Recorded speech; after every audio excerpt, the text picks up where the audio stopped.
What is up, Steelers Nation? Thank you so much for jumping on to another episode of All Steelers Talk. I'm Noah Strackbine. Back with me is our boy producer Nick Belsky. Find us on youtube.com/All Steelers Talker. Subscribe anywhere you get your podcast. The Pittsburgh Steelers are 1 week through training camp. There is plenty to talk about, plenty of standouts, plenty of guys who maybe didn't impress as much as we were hoping that they impressed. But pads come on tomorrow. Latrobe, Pennsylvania has been electric for 5 days, and I only expect it to get better in week 2. Meanwhile, we'll dive into who impressed, who and where the quarterback situation currently stands, and why one insider believes that this competition might be a little bit more open than we believe it is. We'll give you our thoughts and what we have seen at training camp, and then as we do every single day, we'll answer all of your questions. So make sure that you are tossing them in the chat throughout the day. It's been a good one. You're coming back. We had a lot of people asking, where's Nick? What's going on with Nick? We thought that you left. Everybody was like, is this the next Steven? Is not. We're here. Nick's back. How you feeling, my friend? How was your weekend? It was good. And, after being on with you every day for about 4 or 5 weeks, I just needed a break. I needed to get away. No, I'm just kidding. It's like Christmas Eve right now because the pads come on tomorrow. Obviously, I've tried to catch up with everything I missed over the weekend, but there is so much that has happened. I'm excited to dive into it with you, and certainly excited with a lot of the things that I saw coming back from New York yesterday, making sure I caught up on everything that happened throughout the week of the first week of training camp. Yeah, so the biggest update that is coming, I'm glad that Brad started our show off with a banger here, is Arthur Smith rocking the stash. I can confirm that the stash is back, that Arthur Smith does have the mustache. It looks strong. I don't know how this guy went from a full beard, no stash, to no beard, full stash in a matter of days, but look at dude. When you're good, you're good. And Arthur Smith, man, he's good. So the stash is back. Shout out Arthur Smith for looking good. Shout out the Steelers' entire offense for looking not bad. We're going to dive into who impressed, what the quarterback situation is, and so on and so forth. I will say that you missed a hell of a first week. You missed a hell of a first week. Not only are there undrafted free agents who have looked good, but there's a fullback in Pittsburgh, which is, I mean, you could say whatever you want. There's nothing that brings a smile to my face or to really any football fan's face more than knowing there's a big white dude standing in the backfield who's just ready to run everybody over, who's never going to touch the football ever. He has one job, and that is to be smaller than the lineman and do the same job as the lineman. That is Jack Coletto. It's been a great time. All the new guys look great. Justin Fields has gone viral a couple of times. Russell Wilson didn't practice, which I think was the biggest stunner to come from all of this. I'll start with that one because I do want to get into everything that has happened and who has impressed, but you haven't been here. So I'm interested to hear your thoughts on a couple of things. When you saw Russ wasn't out there on day one, what were your thoughts? My initial thought was, what are we really already? Like at the end of the day, sure, it is a minor calf issue that you're hoping is gone by week 3 of training camp and just a distant memory, but it is obviously concerning whenever you overhaul your entire quarterback room and the starting guy, the guy that was in pole position, is in a ball cap for the first week. It's not what you want to see, but at the end of the day, again, it's a calf issue. It has been described as day-to-day. It has been described as minor. He's supposed to have an MRI today, so I'm not overly concerned, but of course it's a little bit, disappointing on one end because this is the guy that is supposed to be your starting quarterback, and you're supposed to get one first big look at him in training camp, and that's delayed a week. But the good thing is there's somebody pretty electric behind him that everybody got to get eyes on. Yeah, Kyle Allen has killed it while Russell Wilson has been on the sidelines. I agree with you. The other big one, I don't know if you've seen this one. I hope you have. Because I gave you no warning on this one. Did you see that the Pittsburgh Steelers are convinced that they will get their hands on not one but 3 massive names in the wide receiver market? Those 3 names are Tyreek Hill, DK Metcalf, and Brandon Ayuk. Yeah, one name that we have not heard at all, one name that you have been laughed at for bringing up, and then the name that we've been talking about for 6 months that just seemingly continues to get drawn out. Yeah, I saw that. That was an interesting report, and I was very surprised to see Tyreek Hill thrown in there because, why wouldn't somebody want to leave the team that has really been tailored to him specifically? Yeah, I agree. I will say I've busted Chris Halleck for 48 hours now. I'll stop busting him, but he's having a good time. I stand by what he says because I trust what he says. That being said, I gave a lot of reasons why I don't think it will happen. But let's dive into the rest of training camp. We've already gone through the DK Metcalf coming to Pittsburgh and the Russell Wilson being injured. It's time to talk about who impressed, because week 1 was electrifying. There was plenty of great play, plenty of guys who stood out. Like we said, quarterback competition is a big one, but the wide receiver 2 has taken off. The fullback emergence, some of the rookies, a shocking rookie who has made his way onto the scene. I got a list of guys who stood out in week 1. I'm going to run through a couple of them, really the big ones for you to kind of go off of and for everybody to somewhat identify as we head into week 2 here. We'll start with the biggest surprise and I think the most impressive name on this list, and that is undrafted rookie Beanie Bishop, who got the first day with the first team at slot corner and has not given it up since. And you could say, well, it's early. I agree with that. But the difference is last year, day 1, Duke Dawson got the starting reps with the first team on the first day of training camp, and everybody made a big deal out of it. And this year you learned, don't make a big deal out of it. But Duke Dawson never got those reps again. Beanie Bishop has been the only one who gets those reps outside of Deshaun Elliott, who I expect to be the starting nickel corner if the Steelers go to nickel packages the first couple of weeks of the season. But Beanie Bishop has looked good. He has shut down Calvin Austin a number of times, Roman Wilson a number of times. He's got his hands on some tight ends a couple of times. He's been impressive. He looks fast. He looks much more capable of playing the role than he did during OTAs and minicamp. And to me, to be totally honest, has been one of the most fun names to watch out there, because for an undrafted rookie, that's a dude that you're rooting for at all times. On the other side of that is Deshaun Elliott, who I think looks like an absolute monster on the football field. You could say, like, I was a big Terrell Edmonds guy. I was somewhat of a fan of DeMonte KZ his first couple of years. I think he's had his good and his bad.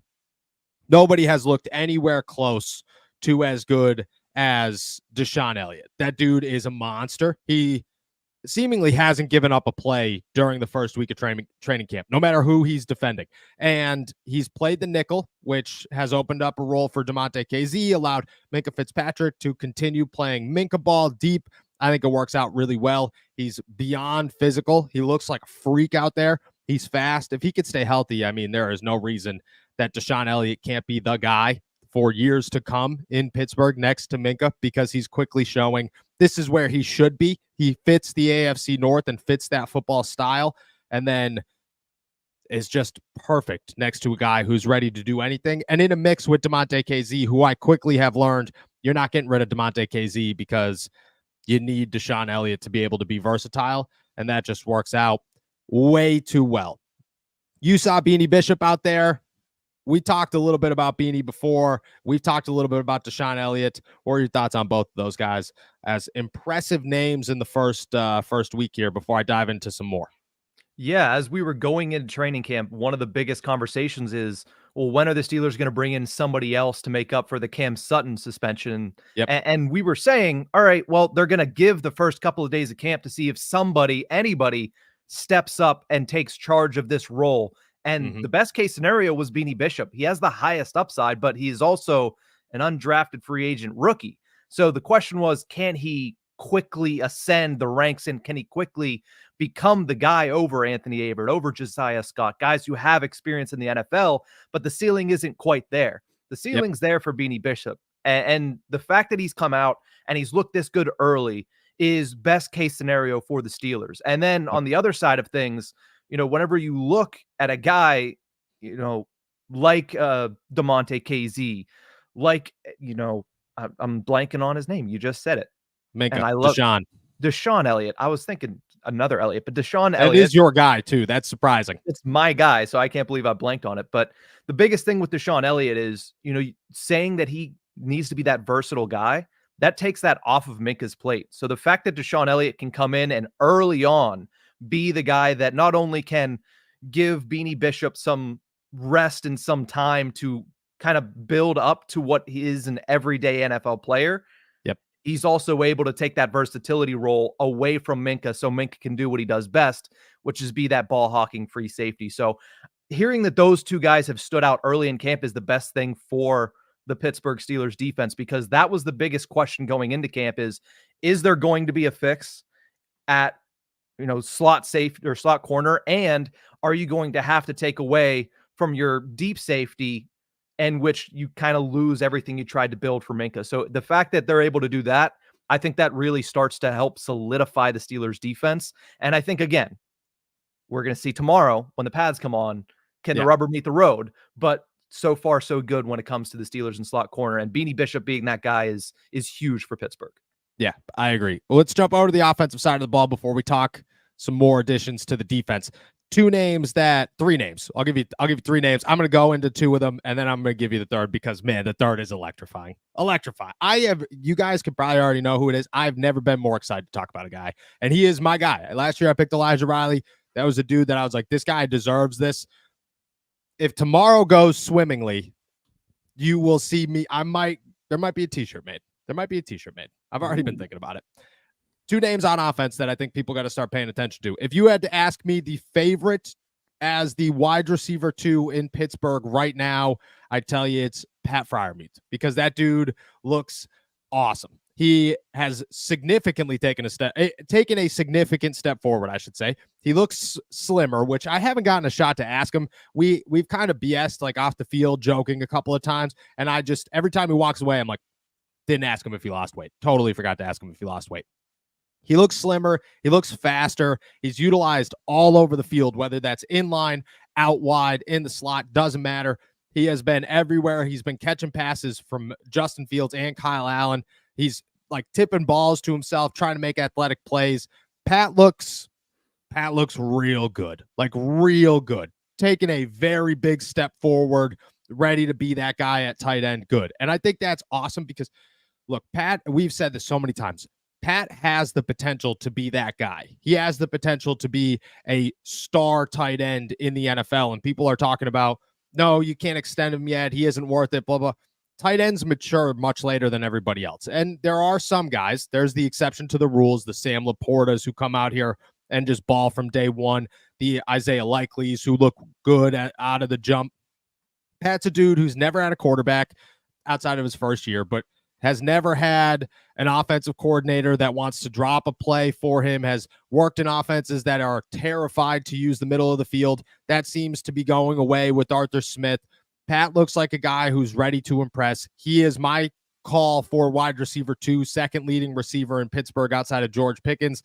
He looks so good. The Steelers are utilizing 2 tight end sets. Darnell Washington's made a couple of plays where you're like, Darnell? I mean, at one point, Zach Azzani was yelling from the wide receiver group to Darnell as he's coming out the field. He's like, that's how you do it. That's how you do it. And I was like, Darnell Washington's getting props for a route over here? That's crazy. He looks good. The tight ends look very impressive. Even Michael Pruitt's coming out here making some plays. Connor Hayward's making some plays. Pat Freiermuth looks like the leader of a very strong group right now. I'm impressed with what he's done. I think his ceiling this season is massive. The other one is Roman Wilson, who he has emerged. It took him a day. The first day of training camp, he was quiet, didn't do anything. Second day, he started to have a couple of really nice passes with the second team. It was Kyle Allen was finding holes in the middle of the defense. Roman Wilson was there, looked really good. Third day, Roman catches a touchdown right in 7 shots, right on the goal line, contested catch in traffic, looked real good. And then he comes out with the first team in the first set of drills or team drills, and Justin Fields right off the bat, first play, goes deep to him along the sidelines. He beats Beanie Bishop. He goes over the top, over 2 guys, comes down, keeps his feet in. Looked really impressive. Since then, he hasn't slowed down. Roman has taken the biggest step forward for me since OTAs and minicamp, because I was very open that Roman didn't look good in OTAs and minicamp, and he didn't. And he has come out here and he has taken that step. It's really good to see. He looks like a dude who could be a factor on this defense, or this offense. Looks like the piece that the Steelers wanted him to look like. And then third on this list, and this is a 2-pack here. This is a 2-packer. It's Jack Coletto, and you guys should start knowing who the fullback is in Pittsburgh, because there's going to be a fullback in Pittsburgh. I don't know if it'll be Jack. I don't know. Tomorrow tells us all. You put the pads on. If you're a fullback who can't play in pads, you're not a fullback. I got high hopes for him. If it's not Jack, it's going to be somebody else. The Steelers are going to utilize a fullback this year, and it's going to be electric because not watching Jack Coletto create a hole, which the offensive line has looked great, but watching Jack Coletto create a hole, Najee Takeoff, who has looked, that's the second part of this two-pack, is Najee Harris. Najee's looked fast. He looks like he's able to read the holes a lot better. The holes are bigger, which are easier for him. Jack creates the hole. Najee takes off. Both of them are sprinting down the field. Najee's losing his mind in excitement over this guy. Jack Coletto is the name to watch. There is going to be a fullback in Pittsburgh this year. The fullback is back. The Pittsburgh Steelers have made the fullback great again. And I am pumped for what is to come. Those would be my standouts on the offensive side of the ball so far. You could toss Kyle Allen there too. There is no quarterback competition for the QB2 role, QB3 role. Kyle Allen is QB3, but you have a good QB3 if you're the Steelers. That's impressive. Those are my names on offense. Yeah, the fact that you're talking about a fullback and they haven't even put full pads on tells me everything I need to know about Jack Coletto, right? I mean, you talk about him, he hasn't had a chance to hit somebody. Now tomorrow, like you mentioned, if he goes out there and backs on backers, and Jack Coletto is going to be put through the ringer tomorrow. If he goes out there and impresses, or, I will say holds his own, because there are guys like a Landon Roberts on the other end of this. If he goes out there and holds his own, the excitement is going to go through the roof. Everybody in Latrobe is going to be tweeting, talking, whatever you want to say about Jack Coletto. So the fact that we're talking about him before we even put full pads on is a very exciting thing, because the fullback position, it's not really a 7-on-7 position. It's not really a, thud up position. So the fact that we're already talking about him, and Najee's this excited and Arthur Smith's this excited, it's very, very entertaining and very exciting for the Steelers, especially a fan base that has wanted an identity for this offense for so long. Bringing Jack Coletto in just is kind of the flag and the cherry on top of Arthur Smith saying, we are going to run the ball down everybody's throat and win it that way. And that's AFC North football. So I'm excited about that. And then obviously, hearing Roman Wilson take off is similar to Beanie Bishop. It's somebody who, through OTAs, you're like, all right, there's a ceiling there, but we're just not seeing it. It's good that he got off to a fast start in training camp and can build off of this, because this is a guy, let's not forget, that was a national champion last year. That was a major piece to a national championship team, and in a role that is going to be very similar to what he's going to be in Pittsburgh. That is a run-first team that likes to smack you in the mouth, and they just like to get their receivers open when it's most important. And that's what Roman Wilson's going to have to do this year. He doesn't have to be the number one. He doesn't have to be the number two, because Pat Freiermuth has been huge. But to be able to be that number 3 or number 4 and get open in important moments and make plays, that's going to be huge. And the one thing that I will say is, knowing that we still haven't seen really a lot from Russell Wilson, I'm still excited about Calvin Austin, though, because through this entire offseason, it has been Calvin Austin is Russell Wilson's guy. So the fact that Justin Fields came out and it wasn't necessarily a standout week for Calvin Austin, but it was for other players, it makes me excited that there are options that are stepping up. And I still feel that when Russ is back, him and Austin have a early connection that we'll get to see him start to step up as well. Yeah, Russ did come over to Calvin a couple of times and gave him a little dap up and was like, yo, good job. Calvin had a really nice catch over Beanie Bishop from Justin Fields. It actually went viral a little bit on Twitter. That Calvin's looked good. George has looked good, but Roman and Pat have stood out significantly more than anybody else to this point in the wide receiver core. It's big. And then before we dive into the quarterback competition, where we currently stand, blah, blah, blah, and then answer all of your questions, I'll give you one more little group here, and that is the defensive side of the football. Dante Jackson has looked every bit of a starting corner, super fast, able to shut down guys like George Pickens with ease, looks good, came up with the first interception of the week, which, if you're going to give Roman a strike, that's the one. Is Roman ran the wrong route. He kept going, should have been a comeback. Justin Fields throws it. Dante Jackson comes up with it. Peyton Wilson he looks like a gazelle out there. It's crazy. He's punched the ball loose on Pat Freiermuth once. It was a good week. And then the big three of Cam Hayward, Patrick Queen, and TJ Watt, all three of them look crazy. It's terrifying how good they actually look. Cam Hayward, again, Pat's got to come on, but it's more so just being able to know what's happening. TJ will will beat his offensive lineman and just stand there because he knows the ball's coming at him and he's just going to swat it down. Cam's the same way. Pat's the same way. Queen's closing speed is unreal. It's one of the best I've ever seen.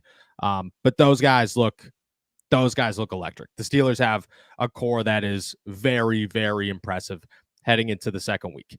All right, let's talk. Oh, you got words on those? Go ahead. I was just going to say the one thing that I saw more than anything was the amount of batted passes in team periods. Mm-hmm. And I thought, well, most of the time that's TJ Watt, but I saw a couple from DeMarvin Leal. Yep. I saw a couple from some linebackers as well that were up on the line. So that's seemingly going to be a very important piece of the Steelers defense this year, which I absolutely love. Yeah, Dante Jackson was like, I've never, we asked him yesterday, like, hey, what stands out about this defense? And he's like, I don't think you guys understand how scary this pass rush is. he's like, I've never seen anything like this. This is crazy. So it's going to look good. Those guys look electric. So it's a good time for the Steelers defense.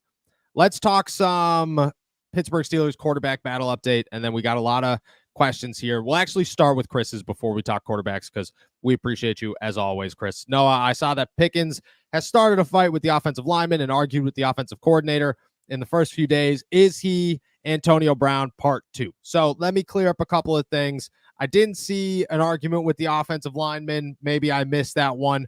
I did see the argument with Zach Azzanni, the wide receivers coach, not the offensive coordinator, the wide receivers coach.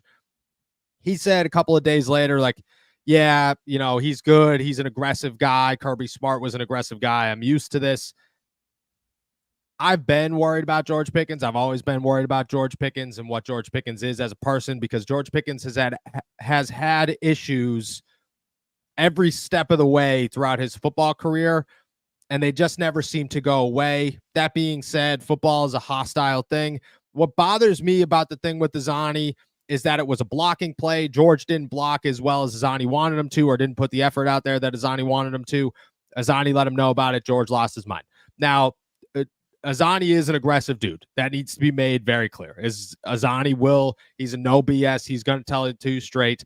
Not everybody's going to like that. He is a good coach, though. And George has kind of got to be the guy that is able to be coached by multiple different ways, or in multiple different ways. And to be honest, he's got to start taking criticism a little bit better, because this is not the first time that this has been an issue. Is he Antonio Brown part 2? I'm not going to say anything like that. I'm not going to say that George Pickens is a lost cause and this is going to be issue after issue after issue. But right now it's a trend. That trend has never stopped. It needs to stop. Ray Fittipaldo of the Post-Gazette said the other day, like, dude, if it doesn't stop, I could see him getting traded. I could see the Steelers getting to a point, if it doesn't stop quick enough, where they make a trade for a wide receiver and decide we made this trade because we're not going to pay George. George isn't part of the future plans of the Pittsburgh Steelers. That all comes down on George. You know, talent's great. Issues are always bigger.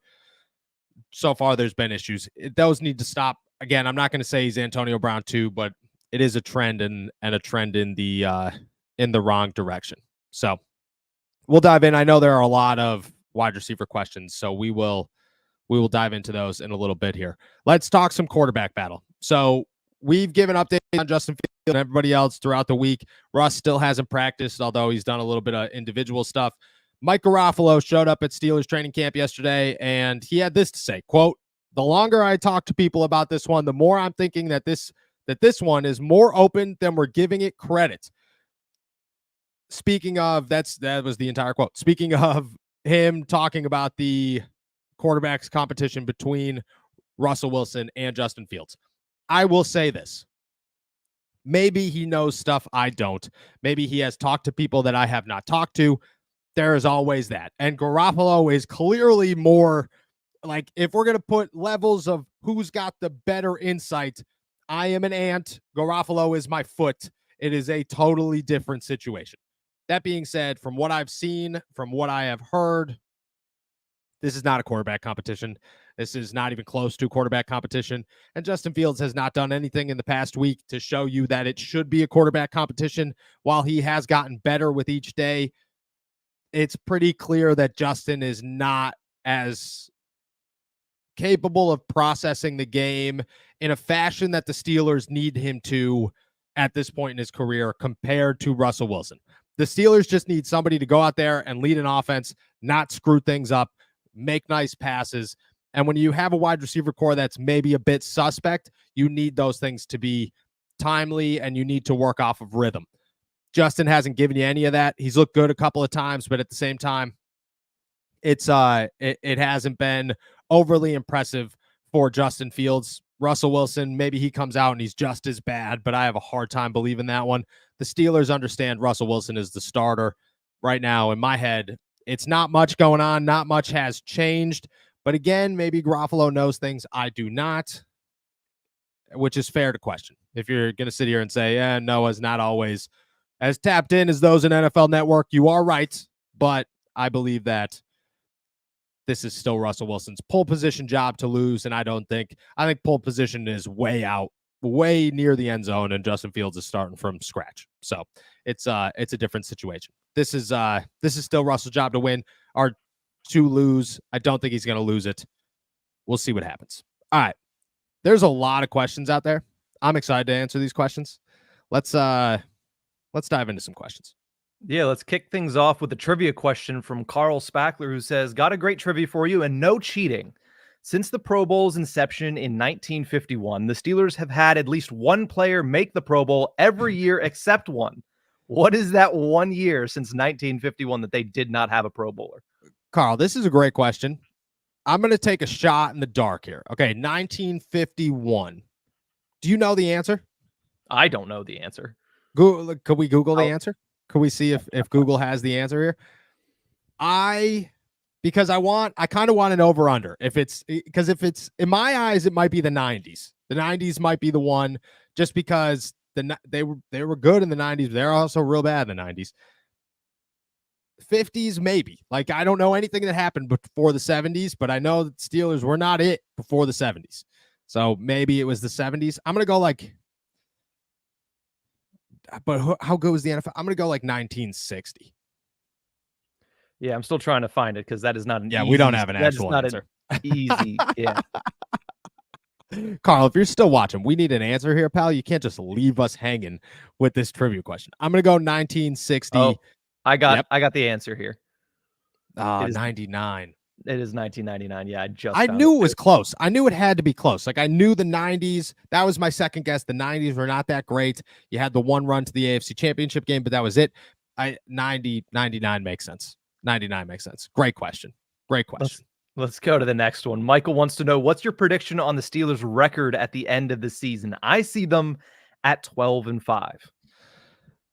Yeah, I think I'm going to sit at 10 wins. I'm still sitting strong at 10 wins. I think 10 wins is a good place to be. I'd be shocked if any team with their schedule pulls off 12, 13 wins. And if they do, crazy. And that takes into account that you're going to lose some that you maybe shouldn't lose, but you're also going to win some that I don't think you should win. Everybody's talking about how Christmas is going to be a blowout, but I don't think so. I think they got a shot. I think they got a shot in Philly, especially if for some reason Kenny Pickett plays.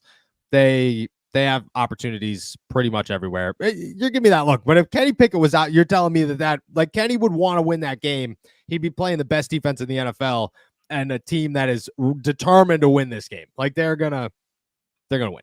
I'm not saying Kenny's gonna play bad. I'm just saying it's a revenge game for both sides. Mm-hmm. I would say that you win some that you shouldn't, you lose some that you shouldn't. I'm gonna still say 10 wins, maybe 11. 12 might be a little high for me. Let's go to Burt Butler's question. He says, with the not great play from Fields so far, and if it continues as it has, do you think he'll drop down to QB3? No, I don't think there's a competition for quarterback 3. Kyle Allen looks good, but look, if for some reason Russ can't play at any point this season, Justin Fields gives you the clear upper hand over Kyle Allen. It's just the upside's there. He looked good at the end of last season. He makes a lot of mistakes, but the upside and throwing him in the fire maybe makes a little bit more sense. Kyle Allen's not a Super Bowl winning quarterback, and I don't know if Justin Fields is, but I think he gives you a better opportunity than the two of them. There is no competition for QB3. Kyle Allen's look good, but I started off my 10 players who impressed this morning in my article by saying Kyle Allen is the first guy that impressed, but there is no competition for QB3. That is Justin Fields' job. Let's go to Joe's question, who he says, after spying on 49ers podcast, they seem to believe that Trent Williams will be extended and they'll make Ayuk play his contract out. Do you think this is going to end the Steelers' wide receiver hunting that makes a big impact?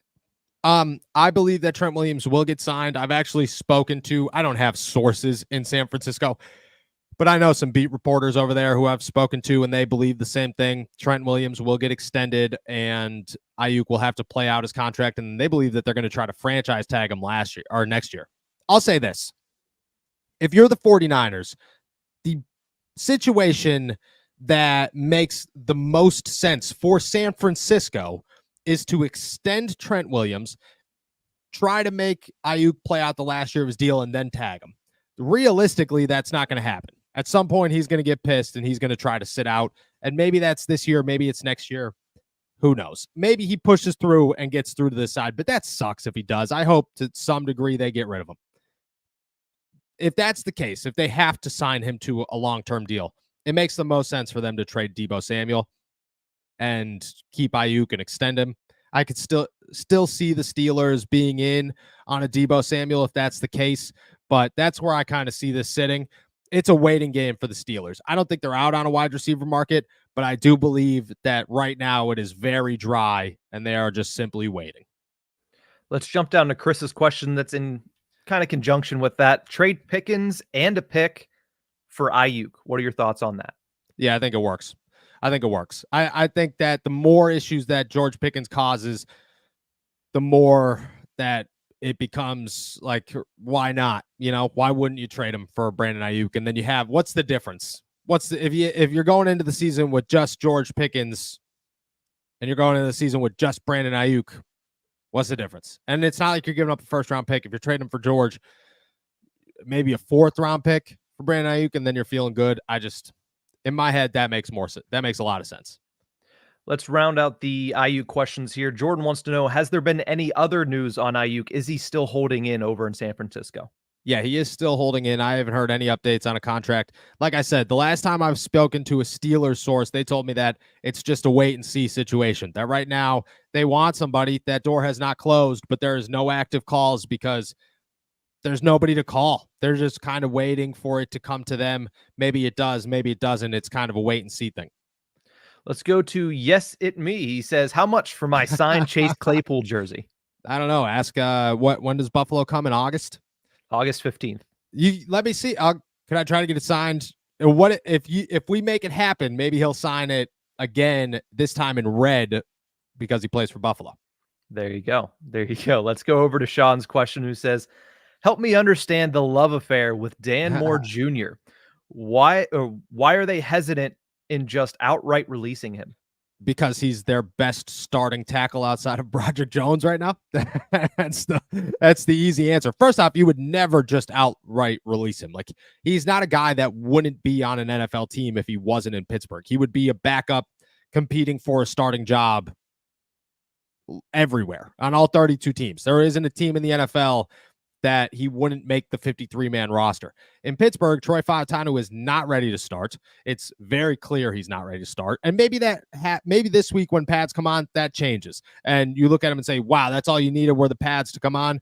But right now, it is very, very clear that Dan Moore being on the left side and Broderick on the right side is their easiest, safest way to go about this season.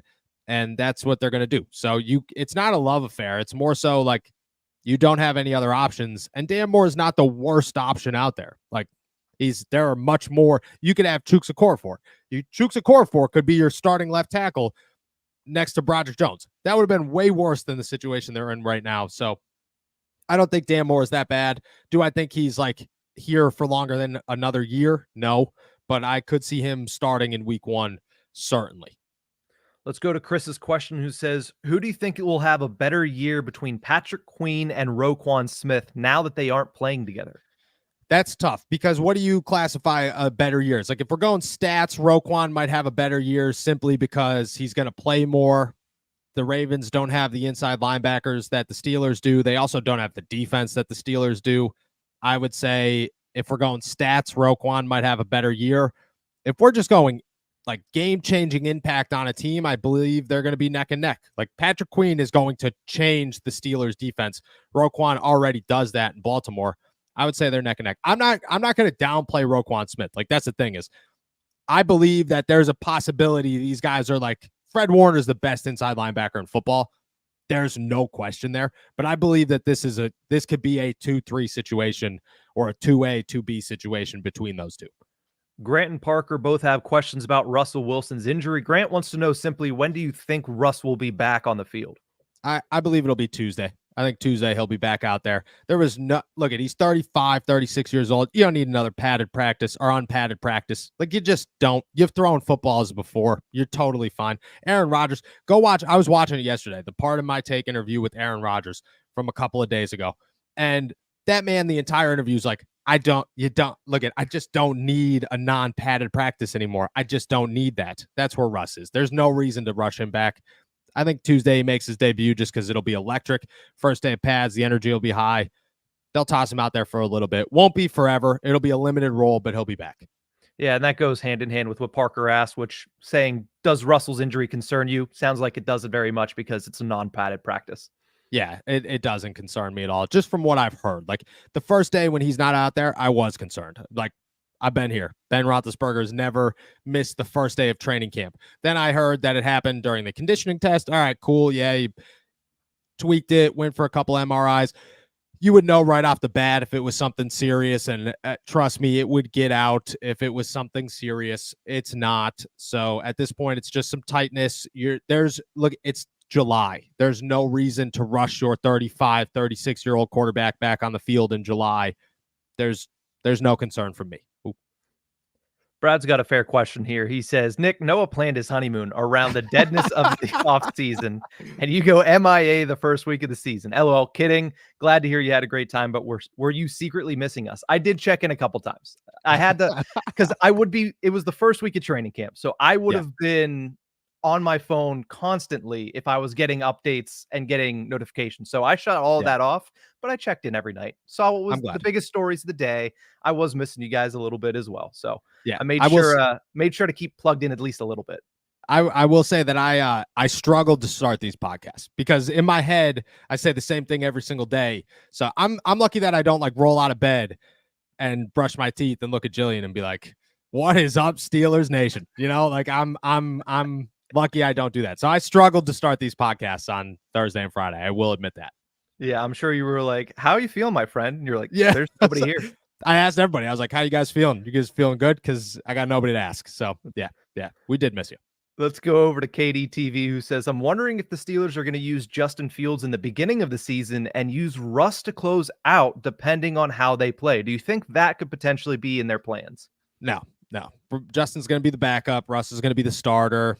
There's going to be nothing that confuses anything. If Justin gets on the field, it's for reads. It's for read options because that guy looks electric during read options.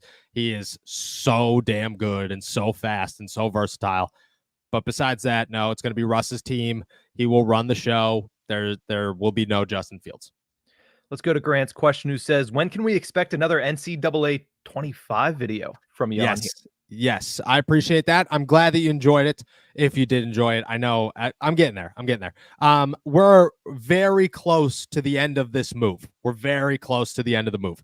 So, and training camp, it makes things. The first week of training camp, I won't lie to you guys. Like there's a bunch of breweries out there. There's Sharkies. Like it's like Thursday night. People are like, all right, it's 7:00. We're going to Sharkies. And I'm like, yeah, I'm not going to say no to this. Like I come out to Latrobe once a year. So the first week gets me. Second week, I should be more open. We're at the end of this move. Once I'm in the new place officially, which I'm hoping is by the end of the week, where there will be more streams. But, let's not say that a stream can't happen tomorrow or the day after that or the day after that. So I will say that I'm putting together a dynasty league with a couple of guys. So we're a couple of people you'll know. So we'll have some fun content. Let's go to Still Cold's question. He says, with Justin looking meh and Russell at the end of his career, do you think the Steelers draft a quarterback or sign a veteran going into the 2025 season? Yeah, the way I look at it right now is Russell Wilson is the most likely quarterback to start for the Steelers in 2025, but that is less than 50% odds, I would say. Drafting a quarterback makes the most sense in my head. If you can make a move up to draft a quarterback, I don't know how you do it. I don't know how you figure it out. But I believe that's the way to go about it, is you make a move up, you draft a quarterback, and then you move forward from there. what happens this season makes a massive difference or a massive impact on the way things will go about next year. Because if you win a Super Bowl, you could kind of do whatever you want. You've already done it. You pulled it off. You start from scratch. But if you are close, you try to convince Russell to come back, I believe. Secret 77 says, did DeMarvin Leal lose that big giant butt over the summer? I will I'm gonna let him know that people know about his big giant butt. DeMarvin's a good dude. Yeah, he looks like he slimmed down. He wouldn't tell us weight if that actually happened. He looks energetic out there. He looks like he's stepping up to the challenge, which is good. You got to keep it. That momentum has to stay there the entire time, but he was on my list of guys who impressed in week 1. He looked pretty good. Let's go to Joseph's questions. He has a couple on Darnell Washington, starting with saying, will the Steelers ever turn him into a true tight end? He's like an extra online guy right now. And then he also asked, what's his role and how good can he be for the Steelers? Yeah, I believe that if he is a blocking tight end and he is good at that, and you use 12, 13 personnel a lot in this offense and it's successful, that's a great tight end. That is a very good tight end. I think he looked good as a route runner this week, as good as Darnell Washington could look. He caught a couple of passes. We'll see what happens. We'll see how it goes. They're still looking at him. He's their guy. He's their number 2. They want to develop him. I believe Zach Azzani is going to help with his route running because he's a quality wide receivers coach. I look at Darnell as a guy who's going to take a step forward. I don't know how utilized he will be. It's still a little early for that. This week will tell us a little bit more. Gunnar Davis says, would a trade for T. Higgins be an option if you do end up trading George Pickens? I don't believe so. I don't believe the Bengals are going to want to trade T. Higgins. They definitely don't want to trade him to the Steelers. They're hunting for a Super Bowl. Higgins understands they're hunting for a Super Bowl. They're not going to give their biggest opponent a key piece and say, yeah, that sounds good. And the vice versa. The Steelers are not going to give up George Pickens to the Bengals. That's just not going to happen. Let's go to Grant's question, who says, do you think Pat is going to have a 1,000-yard season? I think there's an opportunity for it. I believe that he'll have a lot of chances to catch footballs this season and be utilized all over the field. He looked good. He's my most impressive player from the week. So he is a name to watch, certainly. I'm interested to see where this continues to go. I'm interested to see if anything changes when Russ gets out there. But so far, yeah, I feel like there's a shot. We started the show kind of talking about this a little bit. Let's go to Chris's question to close out the show. How are the Steelers at safety other than Minka? Is there room for optimism? Yeah, Deshaun Elliott looks like a stud. He looks like a beast. And I'm going to bounce out for that one and go to Matt's here. We have 2 massive holes. We need a cornerback badly. Jackson isn't going to be that good. Trading Johnson was not a good choice because we now have 2 giant holes. I will say you are wrong here. Dante Jackson and Deshaun Elliott were 2 of the most impressive names on this defense this week. Dante Jackson looks great. He shuts down George Pickens. He shuts down tight ends. He is as fast as you could imagine anybody being on a football field. He keeps up with everybody. I'm a massive Dante Jackson fan. Like, I'm a big Dante Jackson fan. I'm a big Deshaun Elliott fan. Damontae KZ is Damontae KZ. He's reliable in coverage. The secondary looks good. Like, it looks very, very good, even without Cam Sutton. And it's only going to get better when Cam returns later in the season. We have a question here with the revival of the fullback in Pittsburgh. Do you think Darnell Washington can play a little fullback? That would be so awesome. My problem with that is I don't like there's twofold here. Okay. You put the running back who isn't a running back at fullback because he's low. He could keep his body low. He'll hit a linebacker and keep it going. By the time Darnell Washington would get to the second level from the backfield, it would be so hard to keep your 6'9" body, as low as you could keep it in like a 10-yard. Like, that's a 10-yard sprint where you're leaning forward. I feel like he's going to fall over. I feel like he'd get top heavy and just kind of roll. It wouldn't be the greatest. It'd be hard to, again, Jack Coletto he looks good, but he's a stocky running back. So you could create a hole with a stocky. Darnell Washington is the hole. He fills the whole hole. It's like that was the problem with like a Kendrick Green is, yeah, he might hit somebody, but there's nowhere to bounce off of him because he's filling the hole. So that's my thing with Darnell. I think it would be awesome, though. Put him in a fullback, goal line, and just hand him the football. Say, screw it. Jump over the line. Who cares? Yeah, it would be a good idea. But a better that 5-yard sprint to go get a linebacker compared to 10, it's, the knees are going to be hurting by the end of the game trying to stay that low. That's a wrap for questions today, then. Awesome. With that said, guys, we are going to head out of here. Thank you so much for jumping on to another episode of All Steelers Talk. Make sure to subscribe to us on YouTube, youtube.com/All Steelers Talk. Check us out anywhere you get your podcasts. And as always, please go find all of our work at si.com/NFL/Steelers. Remember that practice starts tomorrow. So tomorrow through Friday, I take that back. Tomorrow, Wednesday, and Thursday, we will be in the afternoon when we do our podcast. And then Friday is the Friday Night Lights. So we will be in the morning before we head over to Latrobe. Enjoy, hopefully, a beautiful week of pads here in the Berg. And of course, another beautiful day in the Berg. Peace.